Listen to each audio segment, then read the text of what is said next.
Beyond and hello, everyone. My name is Jonathon Dornbush, and this is Podcast Beyond, IGN's weekly PlayStation show where we occasionally talk about PlayStation. This is episode 606. I am joined this week by Brian Altano. Beyond. Lucy O'Brien.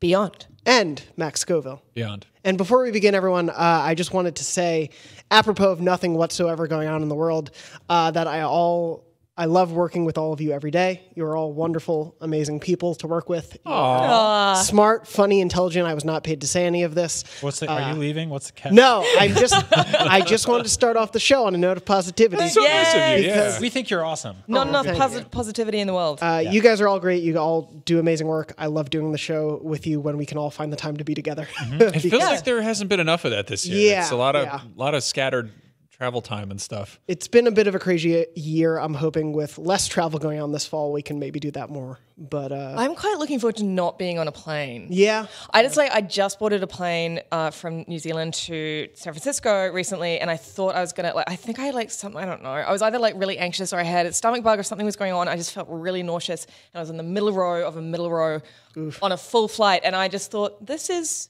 how I die. Yeah. How long? Do you know what I You mean? can pick your seats, But it was a full flight. but you could pick it before that. Yeah, but I screwed it up, didn't I? Lucy, How long is that flight? That is a 12-hour flight. You'll be happy to know that I took a melatonin with a whole bunch of scotch, and I fell asleep before anything could happen, good. and woke up feeling fine. I flew back from London on a New Zealand flight, and the flight from London to New Zealand is so long that the plane had to stop and go to the bathroom. The whole plane did. There's a big hose that comes out of the bottom, and it lifts up a One wing. single. It's like that wonderful Transformers scene that we all love. I where love the those robot films. Peed on Yes, John you guys are Turturro. weird. Yeah. Well, like melatonin and a glass of scotch, let's jump into this wonderfully soothing show and dive into our favorite segment, News Crunch. There's that sound again. That sound and that child who we still don't pay. Not too many items on News Crunch this week, but a few big things because most importantly, Death Stranding is the game that continues to not stop giving, even though on the show last week we were all like, hey, we've seen enough and heard enough. We could just wait. But there's more coming from Kojima, namely that he talked about the fact that he thinks more Death Stranding games are needed to start this new genre. The genre, of course, that he is saying is the Strand genre, and to keep it as a continuing genre, he said, when you create something new, you have to create a sequel and then a third version, or it will not remain as a genre. When this game comes out, there will be a lot of pros and cons, and these elements could become the essence of the core part, but I think it's better that I keep it going in a sequel. I haven't played this game yet. Nobody has.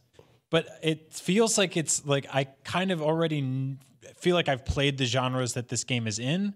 I haven't really seen the parts where this is like a new genre. It reminds me of when Uber was like, we want to make like a long car that picks people up and drops them off all over town. And people were like, that's a bus. Yeah, it's sort of like he's putting the cart before the horse a little bit. Yeah. And I'm also, it made me think, when was the last time a modern game came out that kickstarted a whole brand new genre? I mean, like Dark Souls-ish, but like... What did you say? PUBG. Yeah. PUBG. I mean, it wasn't the first battle royale game. But like in terms of like popularizing it to it being a phenomenon.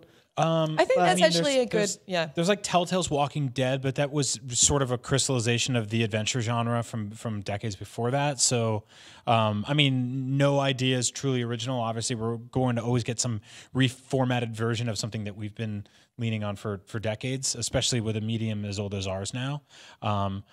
Rhythm games popped up, but even those like had elements that trickled back to early generations. So, yeah, I again, haven't played this game yet. I haven't really seen exactly what makes this a brand new genre. So far, it looks like an open world action game with mild stealth elements and pissing. Well, I mean, that's the thing, all the mechanics. And I'm excited for it, yeah. Yeah, no, totally. And I'm extremely excited for it as well, but it does look like, all the mechanics look very familiar to me. It's just that the sort of the wrapping around them is really weird and different. Yeah. Like that's sort of how I feel, and I think that is most Kojima games. It's games are so iterative, and it's weird at this point where everything has like there's the conversation of like what's an RPG, what's an action game, when everything has little bits of RPG elements and action themes left and right. Our Game of the Year awards at IGN here are insufferable every December because we're always arguing the semantics between an action game, an adventure game, an action adventure game. An RPG, and also like maybe nailing down the best game of the year when games get like multiple year like content roadmaps is sort of missing the point too. But oh well. Stay tuned till December when we duke it all out in that one conference. I will have torn out my ribcage by then. It's just I don't. It's this year. I don't know. There's that old quote. It's like talking about music is like dancing about architecture, and it's like arguing about the nuances of video games. Like finding a new genre in video games is so weird because everything is sort of stacked upon everything else. Yeah. And like this is going to have plenty of stuff that is totally familiar. This is a game where you're going to make the man walk with the right stick and look around with the left stick and look around with the right stick. There's going to be things where like, what if you reversed it though? What if he was walking with the right stick? That would be terrible. You looked around with the right stick. Yeah. It's a new genre. You hold the controller sideways and talk into it like a telephone.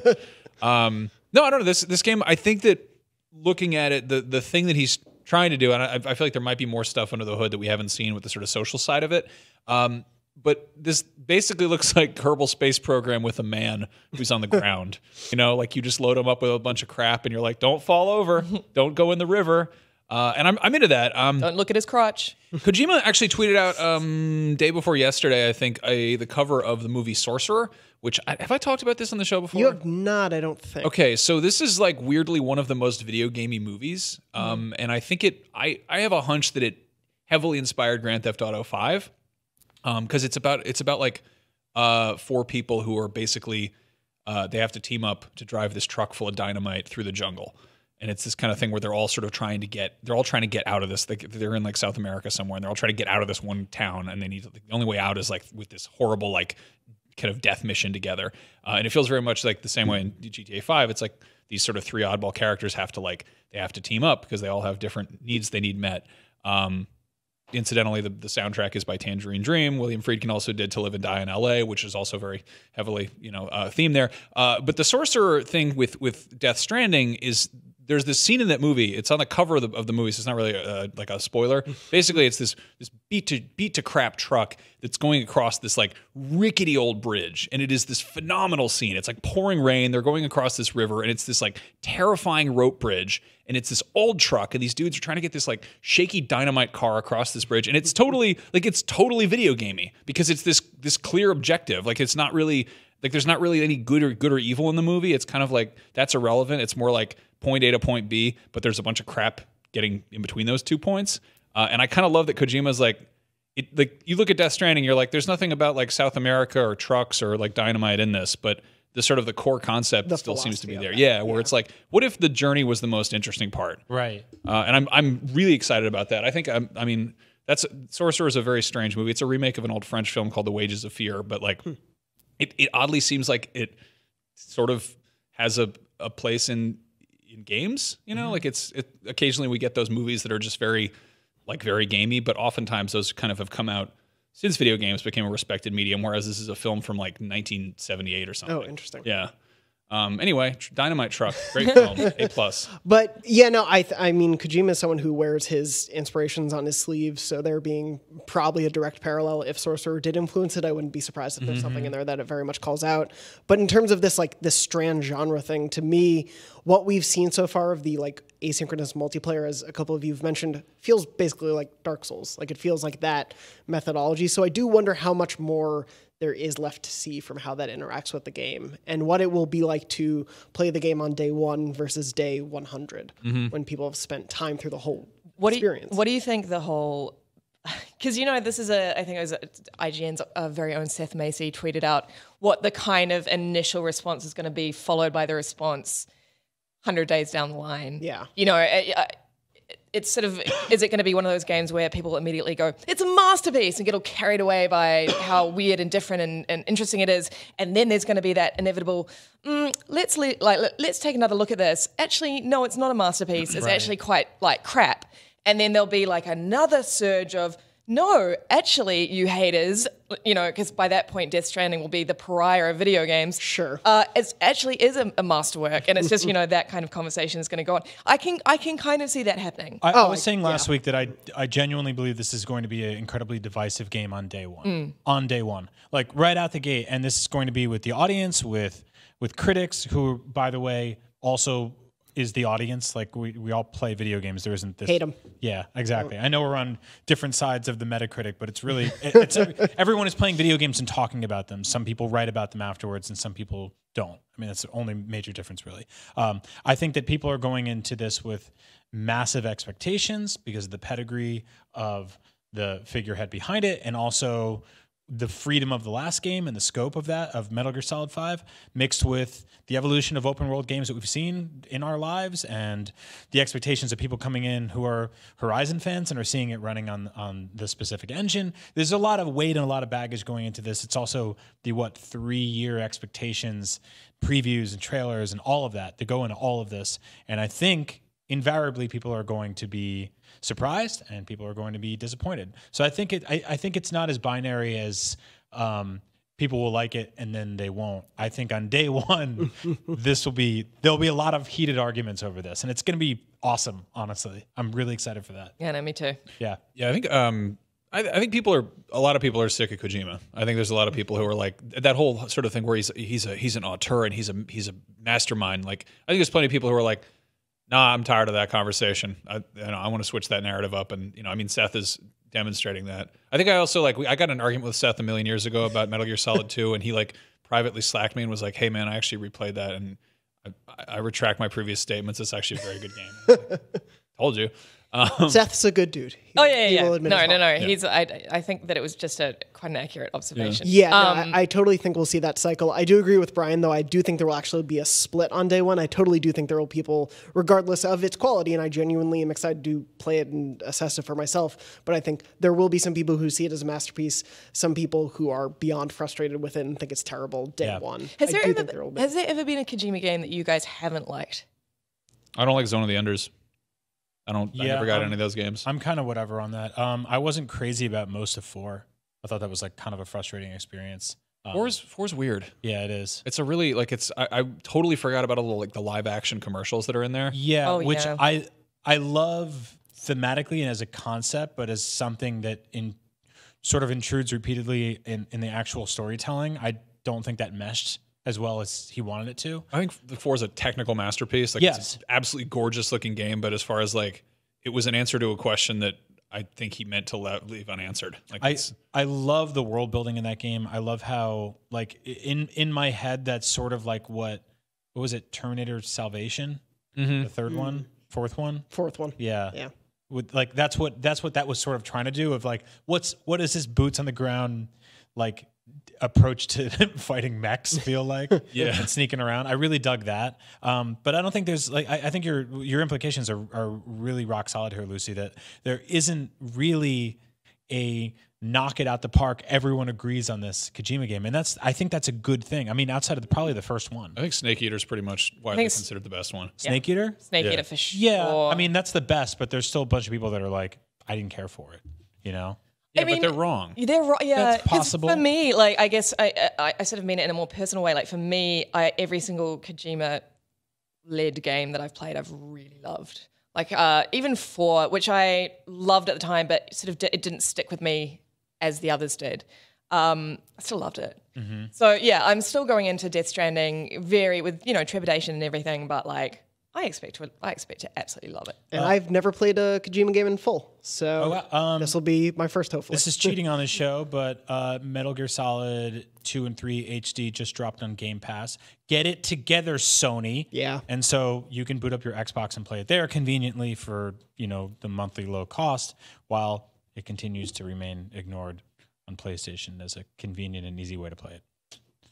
Well, some of the most fun people have with games is trying to play them. Yeah, that's and that's where piracy always wins. The real fun of Death Stranding is waiting for it to come out. It's going to be like watching TV next year when there are 13 streaming services. Yeah, you know where to find a show. To kind of bookend this, I think it's going to be a really interesting first few days, and I actually like that better than everyone loves it or everyone hates it, because that's not as interesting to me. And often you know how a game is going to perform, you know how it's going to be received, and this is such an unknown quantity, which is really fun. Yeah, I like that it is a game that couldn't exist sort of in olden days. Like it's you see some stuff where it's like if somebody's like the character is jumping or shooting or it's a racing game or whatever, it's the kind of thing you could make a very like a low poly simple version, but this is an open world physics based game.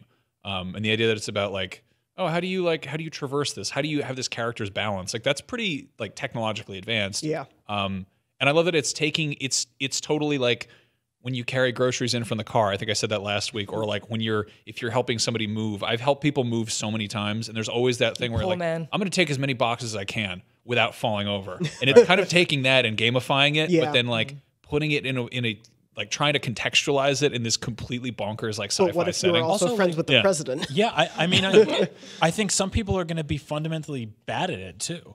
Like I think people are just bad. Like I moved in January and I found out that my wife, who I absolutely adore, I married her. Her Achilles heel is that she's terrible at moving.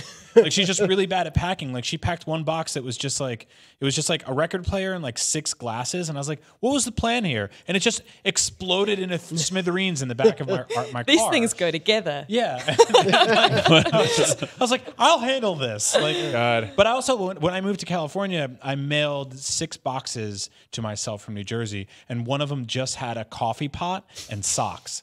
And the coffee pot exploded into smithereens, as it does. And my first week out here, I just had a bunch of socks full of glass that I had to throw out.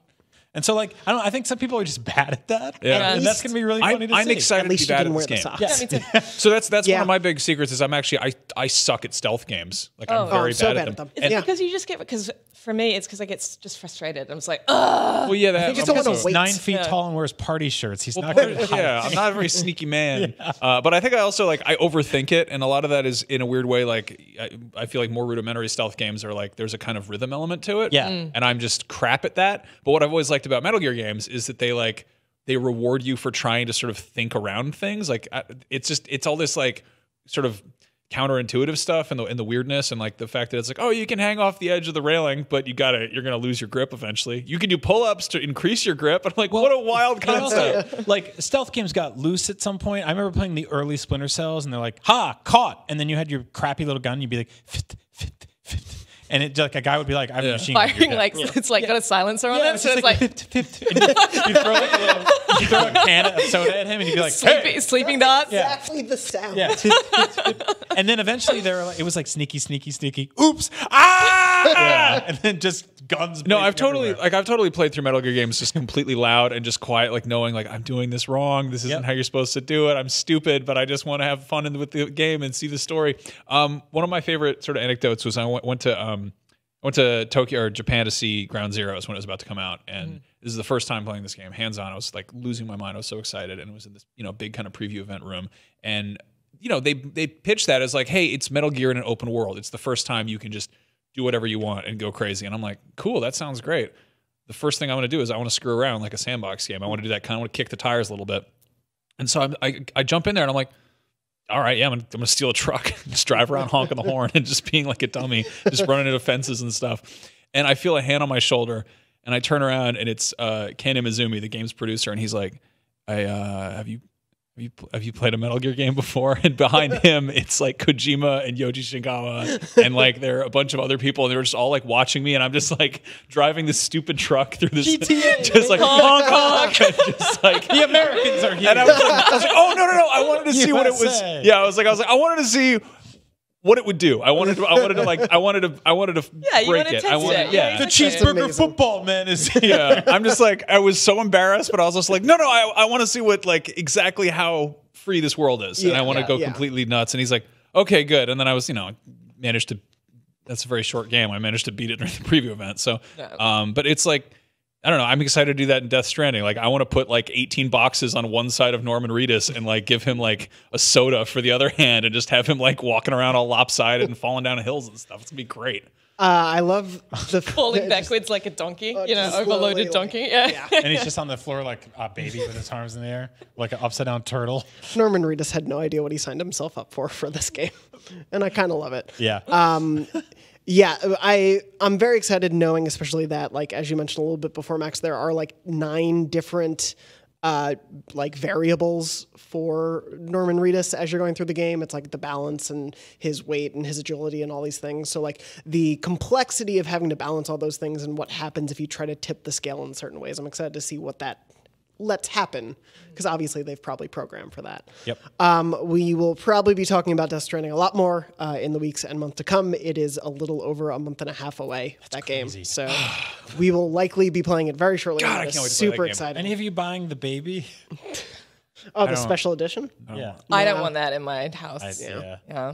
I think that's like, I as a father, I can't imagine owning that. Like, that's the kind of thing I maybe would have thought about a couple years ago before being a dad, but now it's just like this concept of this frozen baby in a jar of like amniotic fluid piss or whatever. Yeah. It just sits on my desk forever. No, thank you. There's no way to explain that contextually to anyone. And I have a work desk full of nonsense trash. Like, I can't imagine having that like in my apartment, and then like somebody comes over for the first time and I'm like, here's the thing. In post apocalyptic America, the Daryl from Walking Dead has, it's like, there's no way. There's no good way to... He has to play the harmonica for the baby in his mud puddle to calm the baby down because he fell in the creek. Shadow ghouls from the nether realm that can be killed with piss try to attack you with their tongue. Like, no. If he becomes tired, he can chug a Monster Energy drink and put on his favorite red hat. You're like, what is The wrong best with you? way over a mountain is a ladder. You can have ladders from strangers on the computer who left them there for you. Have you ever seen the Game Awards? He's in it. Like, yeah, there's no way. Yeah. But if you're buying it, please take pictures of it in weird places and send them to us at beyond@ign.com. Please do that.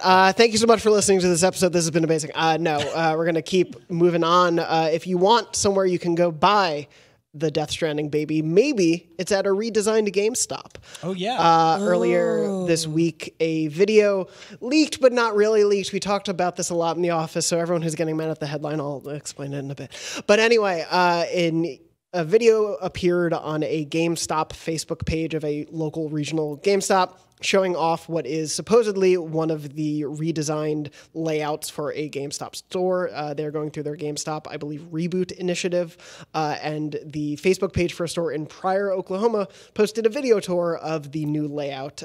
We were able to confirm, our reporter Matt Kim was able to confirm with some sources that this is, in fact, it matches the blueprint layout of the redesign shown at GameStop's annual conference, so it seems to be legit.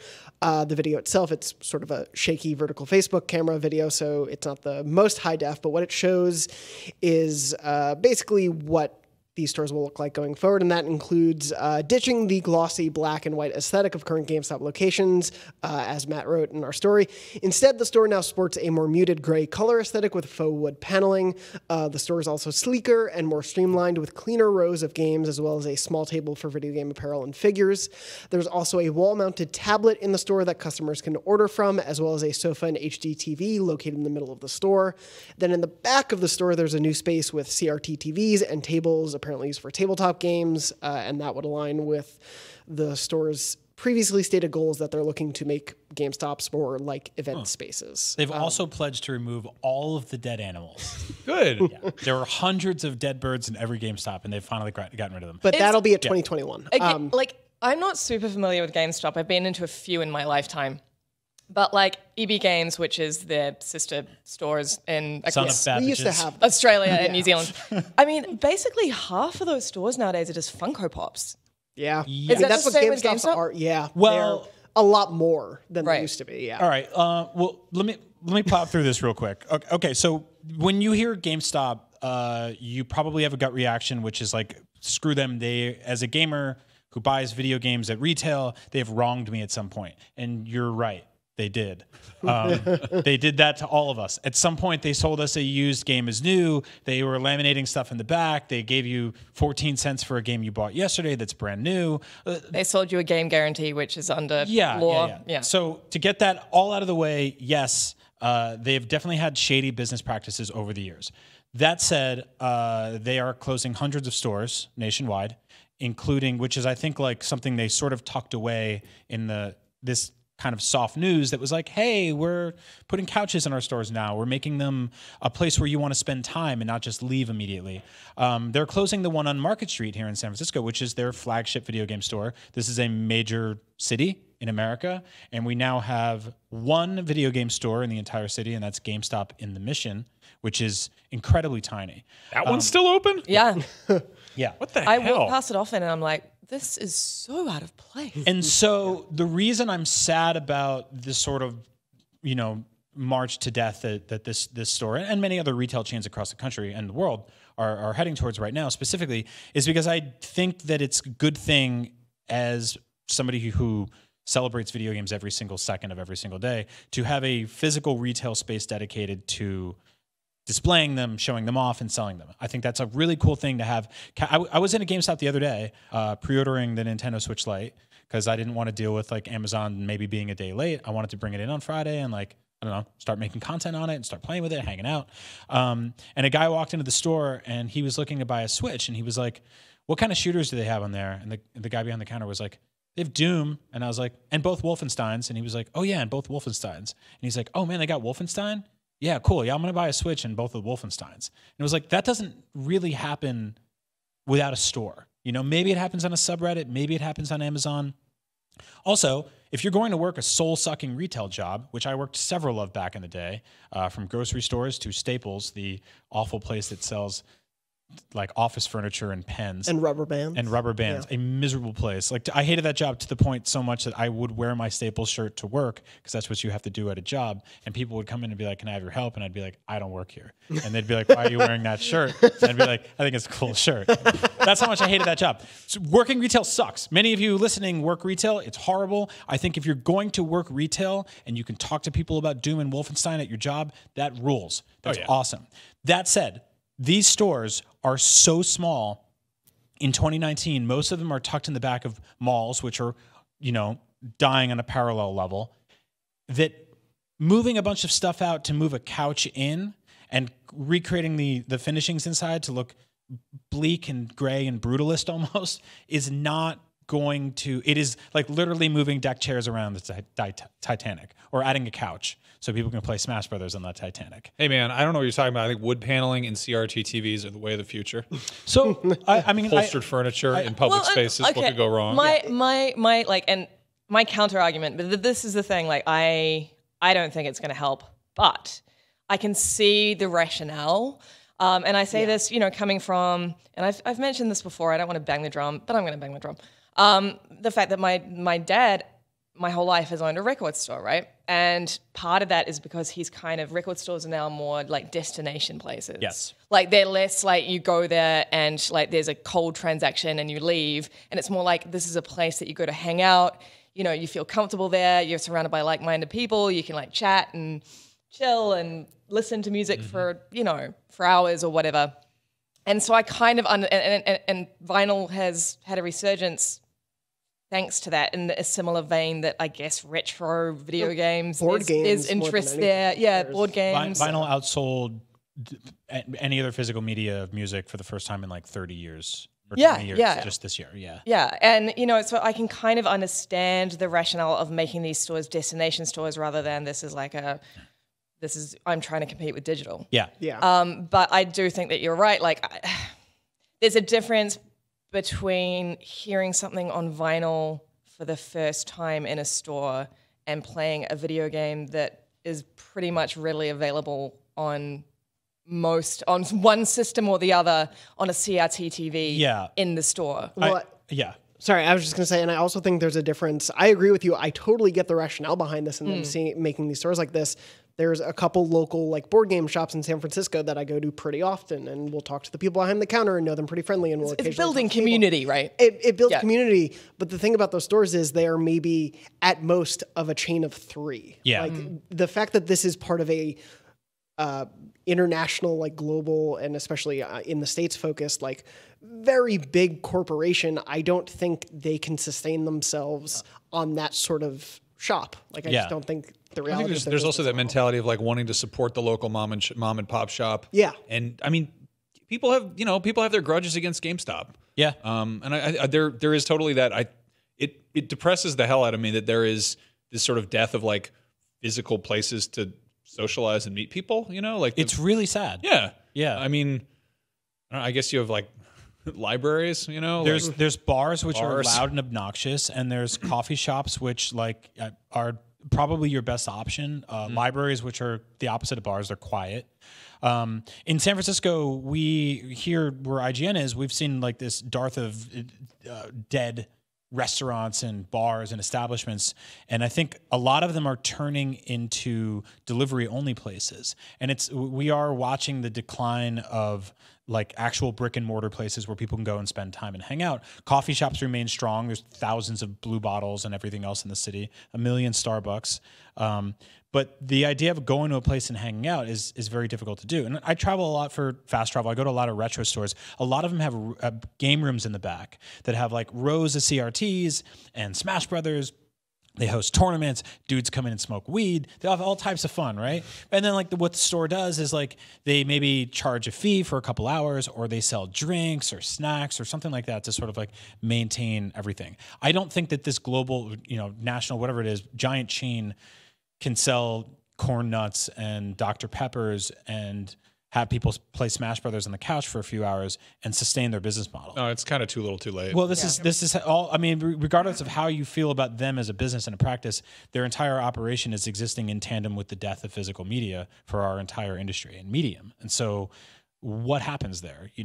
We have an Amazon Go store in San Francisco, several of them actually, and they're bizarre places because they're almost entirely robot controlled. One sad man stands in the front, and you go in and you scan an app through a turnstile. You go into the store, you grab stuff off the shelf, and you walk out like stealing, and it gets charged to your Amazon account instantly.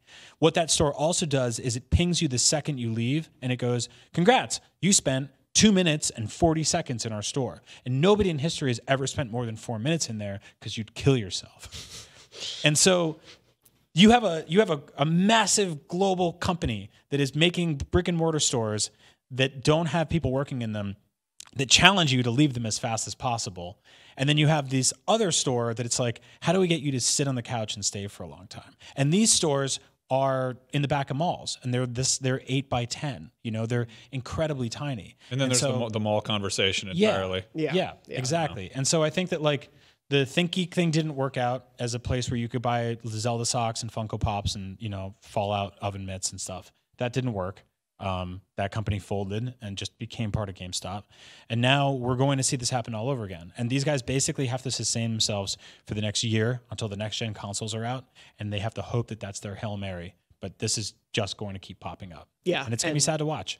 Yeah, it's going to be a very interesting couple years because the new console generation is going to create a boon for them for sure. Yeah. If they survive that long without demonstrably closing a lot more stores. Mm-hmm. But then where does it go from there? It's very curious to see, and we'll definitely be covering that a lot on IGN as we see updates. Also, I'm sure we have a lot of GameStop employees who listen to the show. I would love to hear what their feelings on that is. Yeah. That can't be great for morale to be like, oh, we're closing a bunch of the stores that don't perform as well. Is it like a little kick in the ass for anybody who's not meeting quotas or whatever? But send us an email. Yeah. Don't, be anonymous if you need to, but that's yeah, please feel free to speak anonymously. Our email is beyond@ign.com. It's actually a public fact. Everyone knows that. Yeah. It goes straight to us. Oh, does it? Okay, well, sorry. Anyway, moving on from that. You blew our cover. Crap. Moving on from that, wanted to mention also in the last week we learned that Final Fantasy VII Remake is getting a classic mode that is meant to closely replicate the 1997 original game. I'm reading Matt Perslow from our wonderful UK story, so if there are any problems with it, blame him and not me. Announced at Tokyo Game Show and summarized on Twitter, Square Enix explained that classic mode handles the action side of Final Fantasy VII Remake's combat automatically, requiring the player to only use the command menu to issue attacks. It's not identical to the original game's combat, in which characters remain stationary between actions, but it does replicate the menu style of input. The quote from Square Enix on their Twitter feed says, "So anyone playing FF7 Remake in classic mode does not have to worry about the action side of the combat system and can instead focus on selecting commands, making it possible to play as if it were a classic menu-based RPG." Wow. I mean, that's cool. I think it's really cool that the option is there. Yes. Matt actually also wrote an op-ed that went up on the site today about how it's great that the option is there, but it is no way, shape or form the same battle system as the original Final Fantasy VII. It's just kind of a shadow of it. Yeah. It's almost like a kind of like a nod to it rather than a complete replica of that system. So I think that it'll be fun to play around with.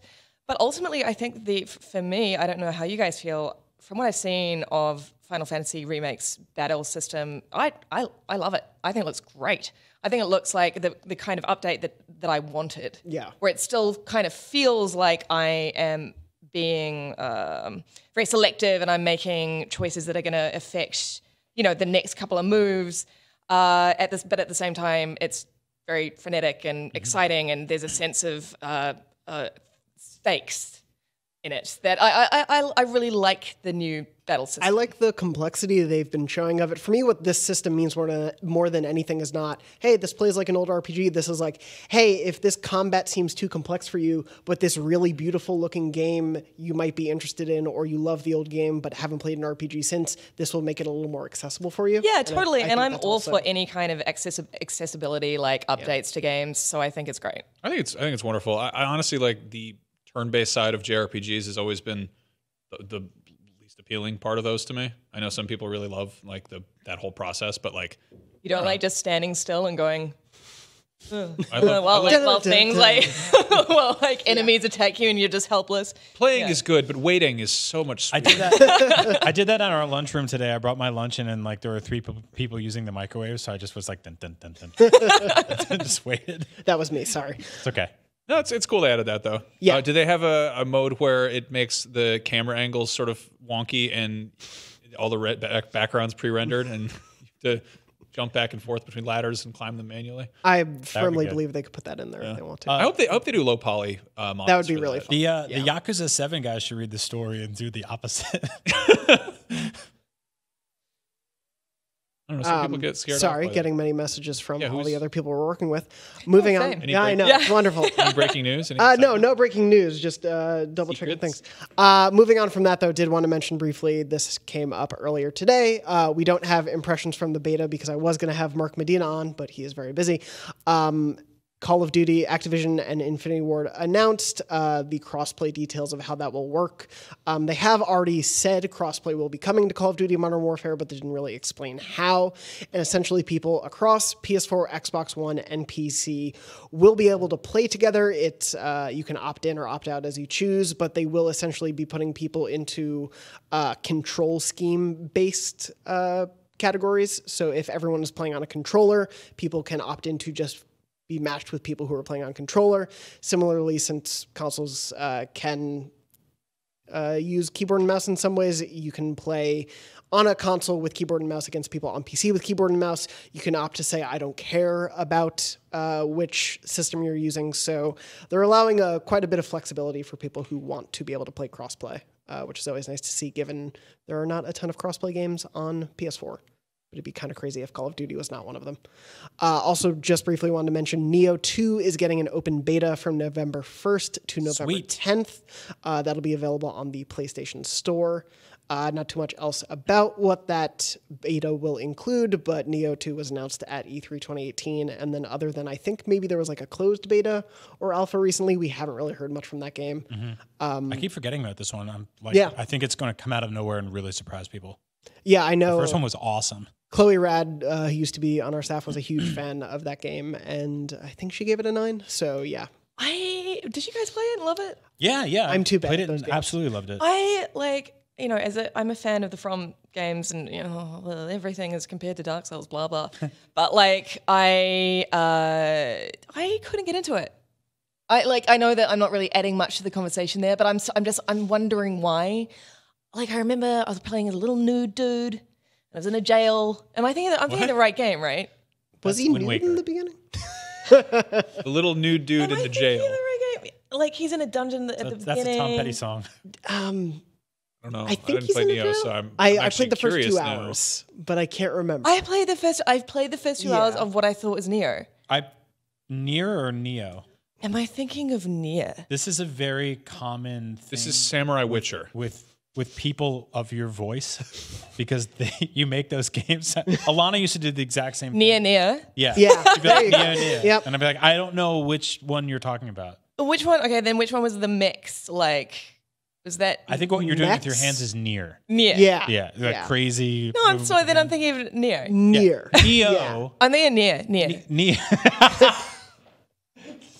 Moving on. A Neo miss. Nioh is basically like Samurai Bloodborne before Sekiro was a thing. Yeah, that's the one that I was thinking of. What? But like, Is there a naked man in it I or not? remember being like you play as you start off and you're all, you know, I like in any of the Souls games, like you start off and you're all defenseless and you've got like a little pair of underpants. For some reason, I remember the nudity. You don't start naked in I don't know Bloodborne? why I'm still talking. You have a full cloak and everything. You got a full cloak? Yeah, you don't start naked in a jail in Bloodborne. No, Eventually you okay, end up not in a jail. Bloodborne, but like in the Souls games, like you're wearing an old rag.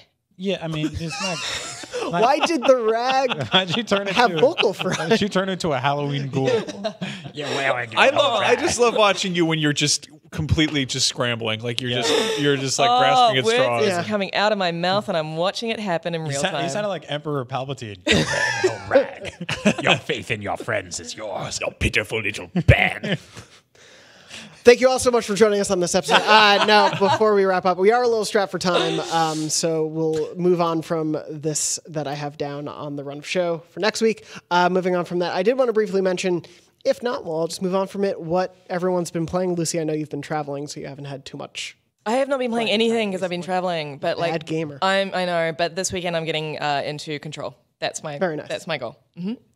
Brian, what about you? I was playing Control, but I've been all in on Legend of Zelda Link's Awakening on Right, Switch, yes. so look for tons of coverage for that. On And what is that? This is a PlayStation show. It's this game where you start naked in a jail. As all good games should start. Yeah. Once upon a time, there was a man naked in a jail. Max, what about you? Have you been playing I anything? beat Control. Okay. Yeah, How are you feeling? It was good. It was Yep. that last part was a real pain in the patoot. Yeah, it gets tough there. Yep. Just really, I was like I was definitely. I don't know. I don't think it was even particularly difficult. I was just like in the sort of. I got frustrated and then I walked away and then had forgotten how to play the game and then was more frustrated. But when I finally got through it, I was very happy about it. I think that is a good size for a game. It's kind of nice to be like. There used to be that time when I don't know a game was 10 or 12 hours. You know, I think that was kind of a standard length, and now it's like either you get a 70-hour open world RPG or you get like Break up with your partner, like quit your job. Wake up naked in a jail. Wake up naked in a You get jail. like a good old like poop sop time sink, whatever. Like Or a 2-hour. yeah, or it's swap, like a twee little like you walk around and press X to pay respects or whatever. But no, it's kind of cool to have like it honestly reminded me a bit of Titanfall 2 in a weird way where it felt like Ooh, okay, that is a ringing endorsement for me. Yeah. I mean, not that much in common at all. No, really, it's but exactly Titanfall 2. yeah. You get the robot friend and you go and do jumping. But no, it's the fact that it was like a pretty concise experience that it didn't feel too short and it didn't overstay its welcome. And it felt like you took a bunch of modern systems and sensibilities and applied them to this sort of like older format for a game, which I know some people are like 12 hours, get out of here. But they've announced that there's going to be a bunch of like, content Big drops DLC and expansions, DLC. yeah. I think it's a great length for that game, so super excited to see what else comes from that. I've been playing Mutazone, which is embargoed till after this comes out, but I will probably write about it, so you can look forward to that. Moving on from that, did want to take a couple questions from you, the viewers and listeners at home. The first one is from our dear old departed, he's still alive, don't worry, friend Ronnie Barrier, who is the producer of the show. He said, if you were a PlayStation console or handheld, which one would you be and why? I think Brian is a PlayStation 1 with the cool flip-up travel screen because he's cool and travels a lot. I think that would make me more of like a PSP Go. I always like the PSP Go. It's a good one. It's got a little sliding screen on it. It's got an analog stick. It's a good pirate. So like old and portable. Yeah. Old and portable. Yeah. Max, what about you? I'm that last PS3 that had the grill. the crappy lid that looked like a George Foreman grill. I don't know. I'm that PSP that I bought off eBay and overdrafted my account and then had to sell to my friend Dan. I had it for like 3 weeks. It sucked. I'd be like the older PS3 model, like mainly used for playing DVDs and CDs. I feel that says a lot about my personality. Sure. I'd probably say, sorry. The 60 gig launch one with backwards compatibility. Yeah. Okay. Yeah. It's a good one. That's a good one. It's a rare one. I think I'm the Vita because I think I'm pretty great, but you probably haven't heard of me because I'm usually pretty quiet. Oh. Anyway, moving on from there, Marcus I think you're the Vita asks, because I love you. "Aw, I think that you're the Vita because you're the best PlayStation console. yeah, suck it, PSP, go." Sorry, Brian. That's okay. We both failed. So. Yeah, that's true. Moving on from that, Marcus asked, do you think The Last of Us 2 will have a multiplayer mode? If so, do you think it will be expanded or changed drastically from the first iteration? I think they have confirmed multiplayer before, and if not, I think pretty obviously they will. Yeah. I just want to bring it up because, one, I think it's fascinating. There is still an ongoing community for The Last of Us multiplayer on PS4 since the PS3 servers are shut down, but it's such a lengthy, involved, there's a really deep progression to it that people stay with it, one, because they love it, and two, to partially help newcomers have a community to help get them through it. So The Last of Us has a surprisingly deep multiplayer system, so I think they'll still include it, but I don't know how different it will be. Did you guys play much of it when The Last of Us first came out? I did a little bit, yeah. Yeah. Yeah, it was really cool. It was a lot of fun. I feel like all of Naughty Dog's multiplayer efforts have actually been surprisingly good. Yeah, yeah. They're usually very fun, but I think looked at differently because they're looked at as the marquee cinematic people. So yeah, it's a different experience. The long tail on those games is pretty awesome. Yeah. People play them for years and years. There's unlockable stuff. There's multi-leveled tiers and stuff like that. Huge communities behind them. I absolutely think that's going to be a huge thing now. Yeah. Especially for the new one. Can I retract my what PlayStation console I would be and come up with a new answer?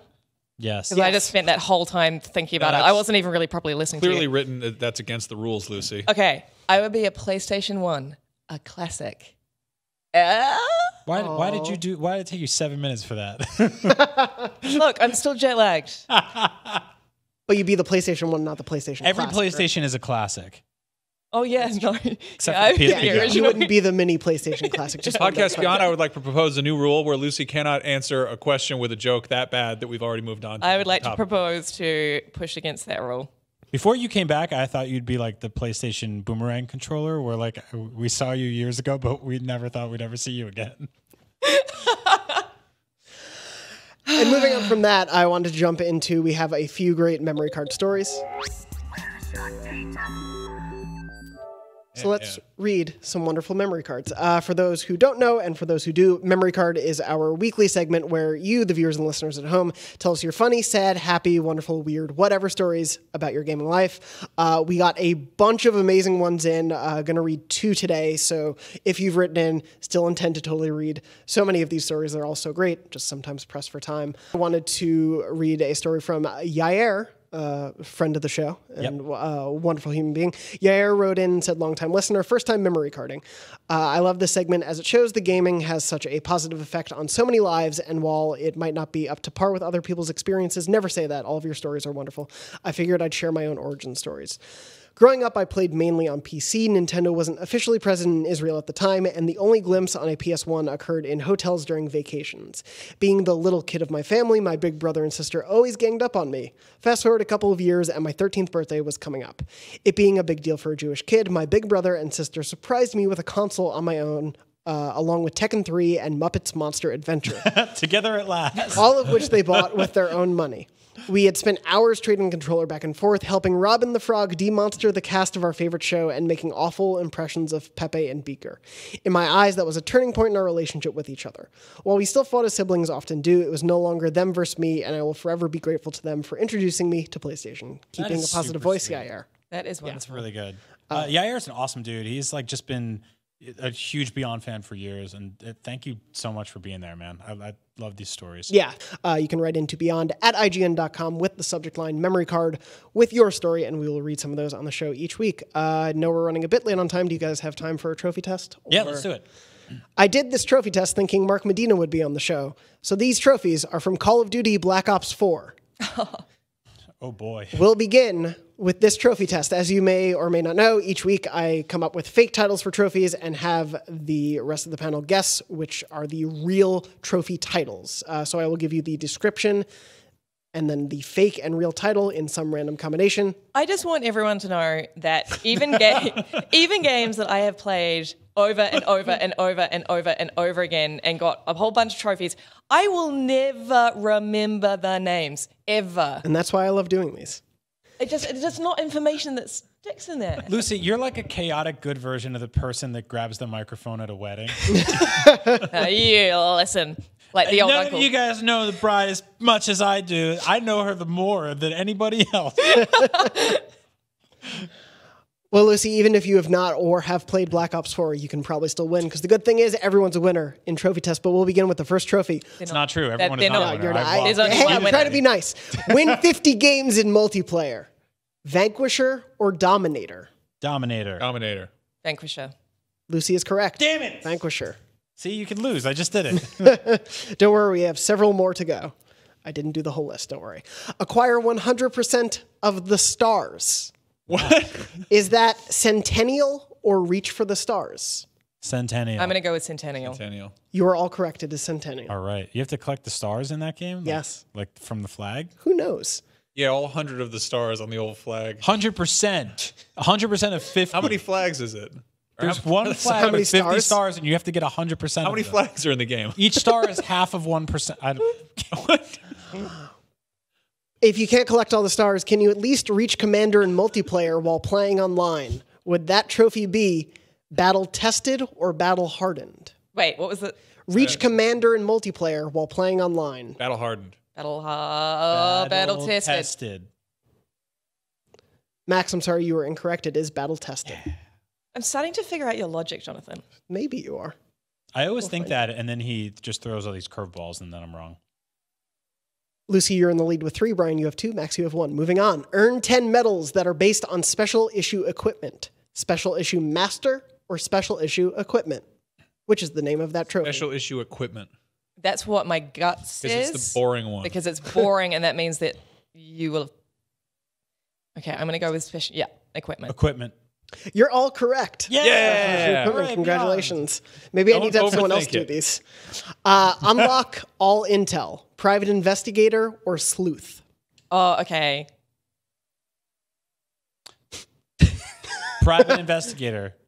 It sounds the most military, and they Yeah, love yeah, that over so there. too. Those boys love that a lot. More tactical sounding. Well, seeing as I'm in the lead, I'm going to go with that as well. You're all wrong. It's sleuth. Sleuth. Sleuth. What? Sleuth? Did we all think sleuth was too smart for Call of Duty? Is that what happened there? That It's dumb just word. I don't That even know where sounds that like word a comes gopher from. whistling.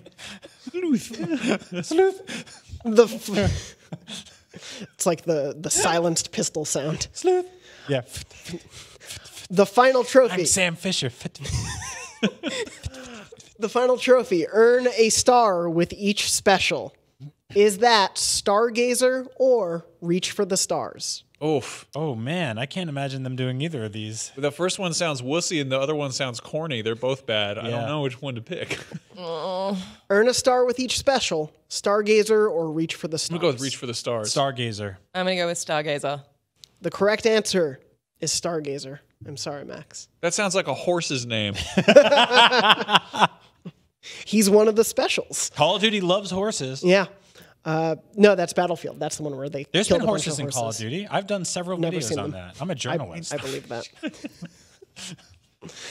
I know, because we get horse.com emails to Beyond at Sorry about that. IGN.com. It's okay. They gave us a free magazine subscription.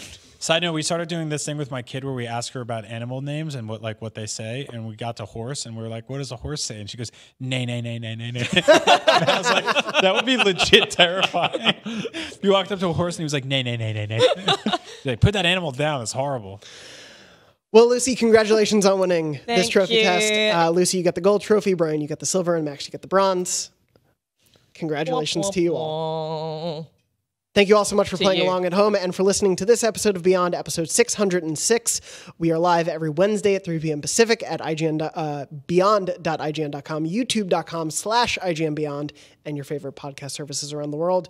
When we are not there, we are making tons of content on IGN.com and youtube.com/IGN. So please go check out everything we're making, everything we're editing, writing, producing, shooting, living, being, existing. Watch it. Brian, anything you want to tout / where can people find you? No, just the stuff that I talked about earlier. We have like 100 things for Link's Awakening going up. So if you get stuck in that game, we got your back. And you're at Agent Bizzle That's right. on social media. And Lucy. I am Luce O'Brien on Twitter and Instagram. Max. I'm Max Scoville on both of those things. I am at JM Dornbush on both of those things as well. If you go to Instagram, you can see the wonderful tacos that me and my I girlfriend saw made those. Those recently. look great. Very good. Did you make that tortilla from scratch? No, Oh. that was the only part we did not, but it looks like Did you make that table? I did from IKEA. Anyway, thank you all so much for watching, listening, and for hearing about my table. And as always, beyond. Beyond. Beyond. PlayStation.